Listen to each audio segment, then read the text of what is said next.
They say teaching is a noble profession. No one tells you it can also be dangerous. I learned that lesson at Westbrook Academy, where old money meets new ambition, where appearances matter more than truth, where one mistake can cost you everything. I arrived on a crisp September morning, my divorce papers still fresh in my drawer, ready to start over at 32. Trading Manhattan publishing for Connecticut teaching. Just for one semester, I told myself. Covering someone's maternity leave. Time to rebuild. To find myself again. The campus looked like something from a movie. Gothic architecture and ivy-covered walls. Range Rovers and Teslas in the student lot. Trust funds wrapped in school uniforms. Principal Warner gave me the standard speech. About excellence and expectations. About maintaining Westbrook's reputation. About knowing my place. I nodded in all the right places, while thinking about my empty apartment and the life I'd left behind. Then James Richardson walked into my AP Literature class. And everything changed. He sat in the front row.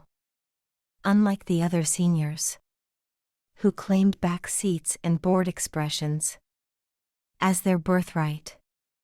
When I asked about Gatsby's green light, he spoke about impossible dreams and the cost of wanting.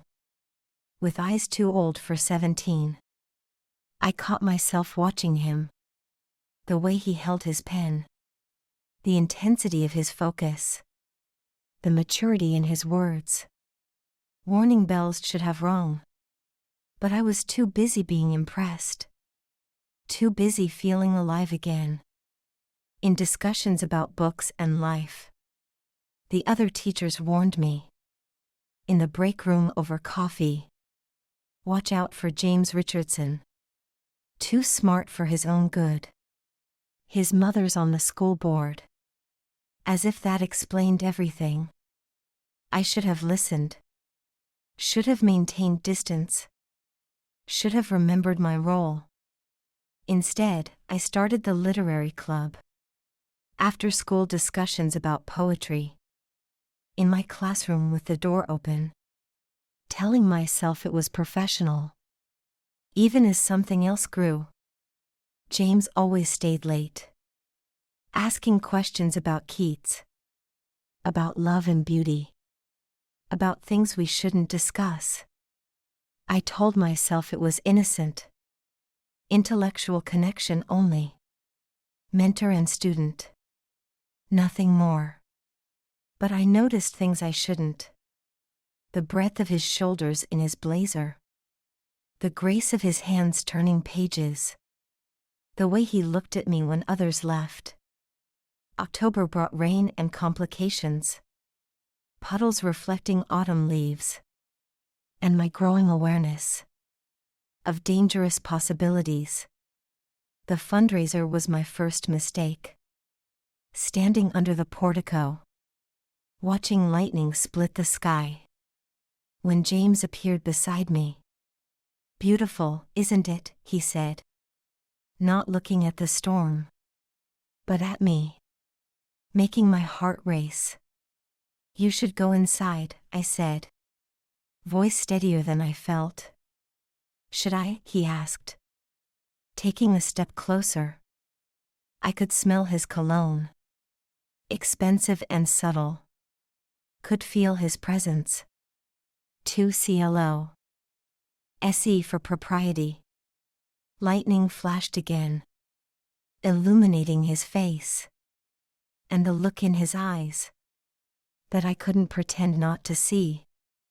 James, I whispered. Warning or invitation? I wasn't sure which. He leaned closer. Until I could feel his breath. Warm against my cheek. Tell me you don't feel this. Thunder crashed overhead. Breaking the moment. As Elizabeth Richardson appeared. James's mother. School board royalty. Looking at us with sharp eyes. "James, darling," she called. Voice like silk over steel.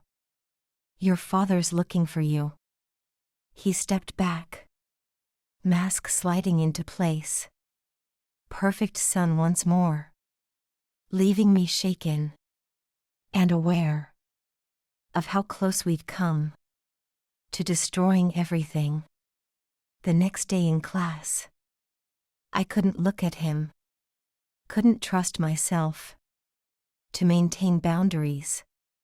But he stayed after. When others left. About last night, he started. "It can't happen," I cut him off. "I'm your teacher. You're 17. It's wrong." He smiled sadly. "Is it wrong to feel alive?" The question haunted me. Through sleepless nights. And lonely mornings. Because I did feel alive. For the first time since my divorce. Since leaving New York. Since giving up on dreams. The literary club continued. But I kept the door open. Kept other students late.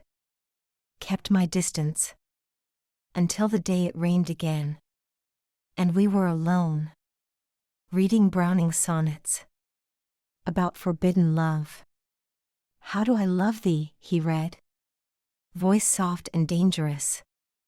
"Let me count the ways." Making poetry into seduction. I should have stopped him. Should have left. Should have been stronger. Instead, I listened. As he read about passion. About counting ways to love. About depths and breadths and heights. A soul can reach. When he finished. The silence stretched between us. Heavy with things. We couldn't say. "It's getting late," I said. Standing too quickly. Gathering papers. Creating distance. But he caught my hand. Gentle but firm. "Kate," he said. Just my name. But it held everything. Everything wrong. Everything dangerous. Everything I wanted. I pulled away. "Go home, James." Voice shaking. Heart racing. That night, I couldn't sleep. Thinking about his touch. His voice reading poetry. The look in his eyes. Elizabeth Richardson requested a meeting. The next morning. About James's college recommendations. But her eyes said something else. We sat in my classroom. Two women playing roles. While she marked her territory.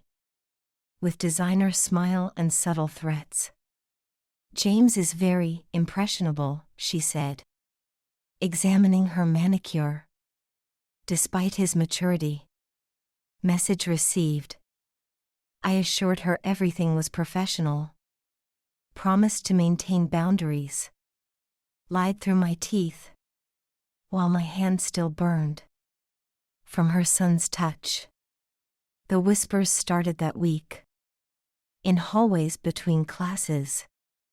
On phones during lunch. On social media after hours. About the new English teacher. And her star student. About looks. That lingered. And moments alone. I should have stopped then. Should have drawn lines. Should have remembered.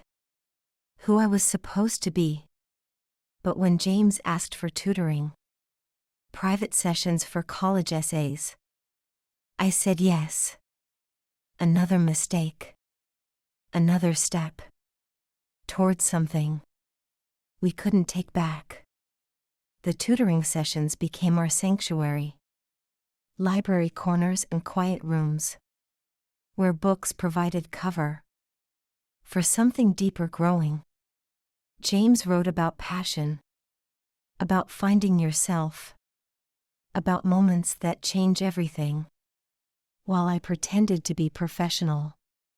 His words burned on the page, like his eyes burned into me when he read them aloud, in that voice that haunted my dreams.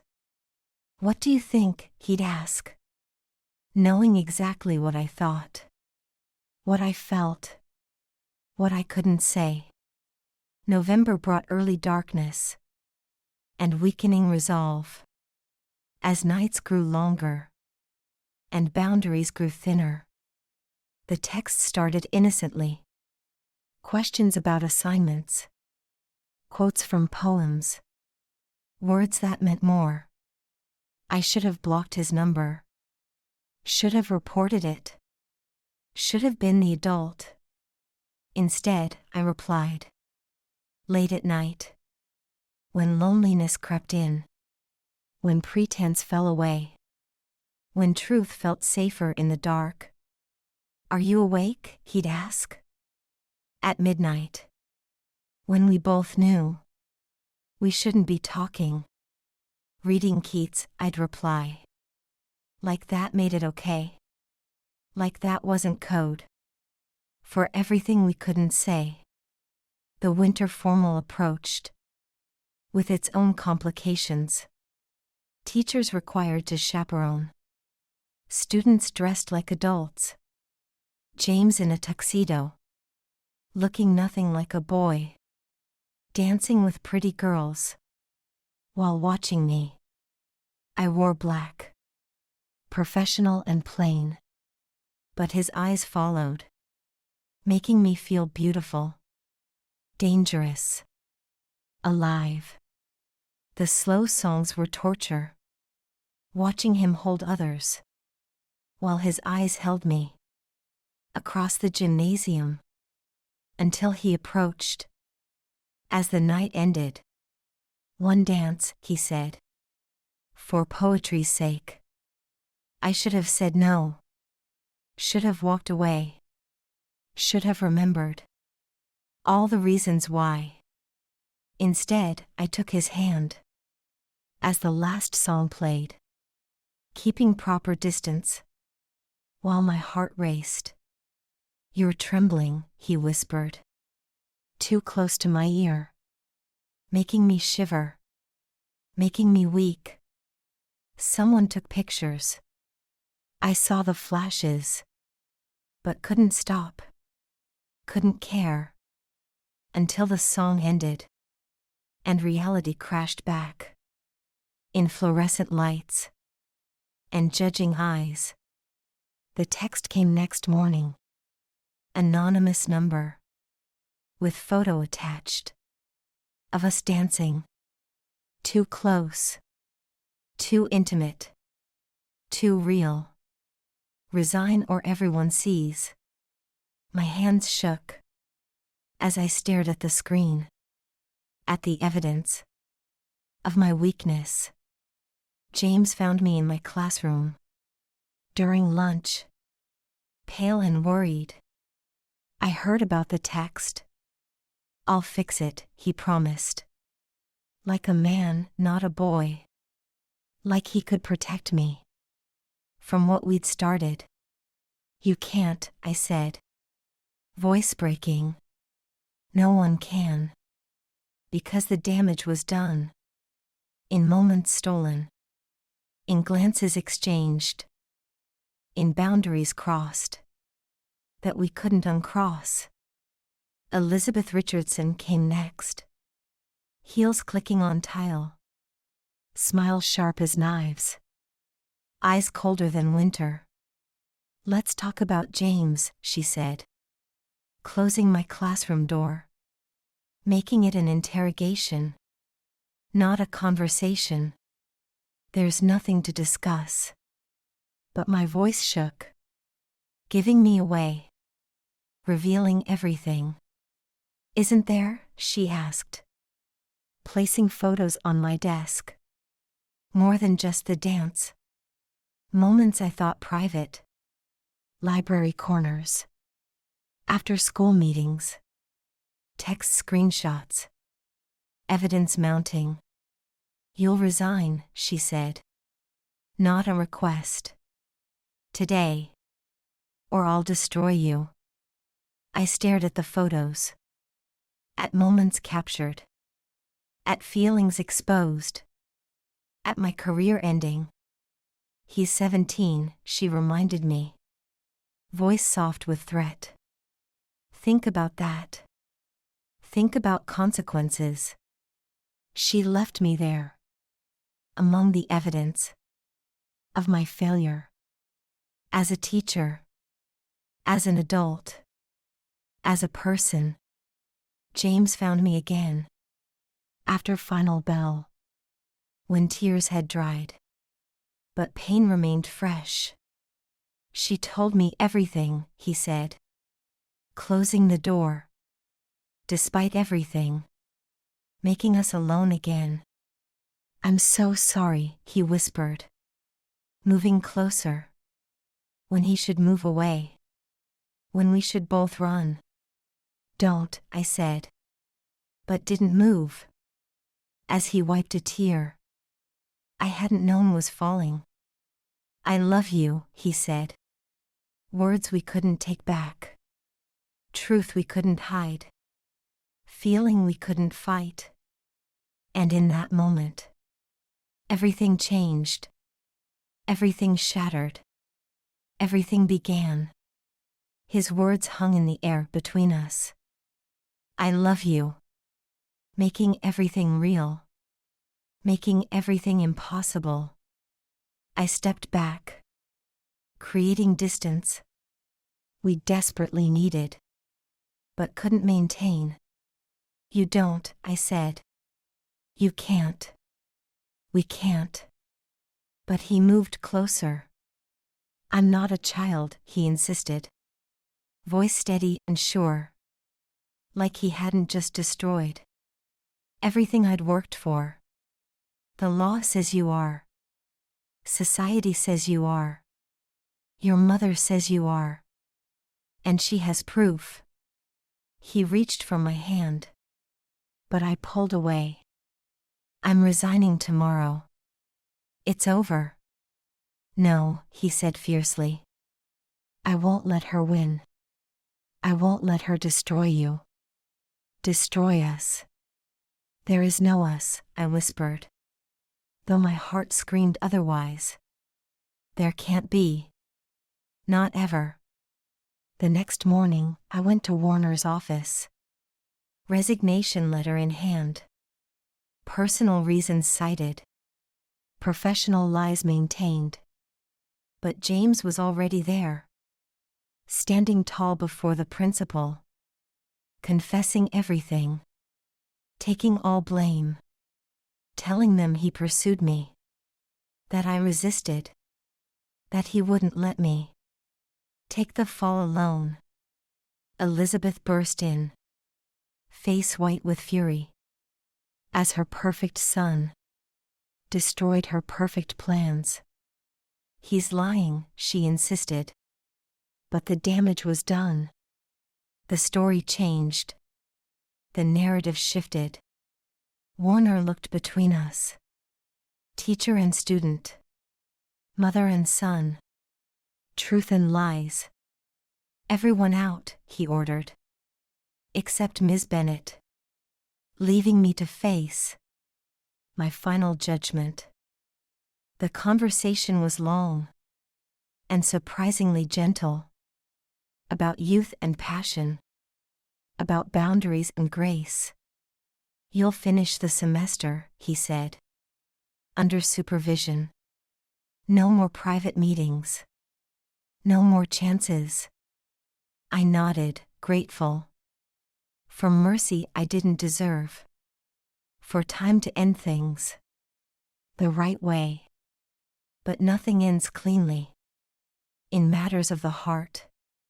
In moments of passion. In loves that can't be. James kept his distance. In class, in halls. But his eyes still spoke. Volumes we couldn't voice. His college acceptance came. To Yale, of course. Where his father went. Where his path was set. Elizabeth's fury faded to cold acceptance of her son's rebellion, of her failed revenge. The whispers continued, but lost their power as winter turned to spring. As endings approached, graduation day dawned clear, sun shining on black robes, on futures beginning, on pasts we'd leave behind. I watched from the faculty section as he gave his speech about transformation, about becoming, about love that teaches more than books ever could. His eyes found mine once, saying everything we'd never said, could never say, would always feel. The years would pass, time would heal, distance would grow between who we were and who we became. But sometimes, on rainy days, when I'm teaching Keats to other students in other schools, I remember the boy who taught me about courage, about consequences, about love that burns, too bright to last, too pure to die. They say teaching is a noble profession. They're right. But they never tell you how it can break your heart, how it can make you whole, how it can change everything forever. End.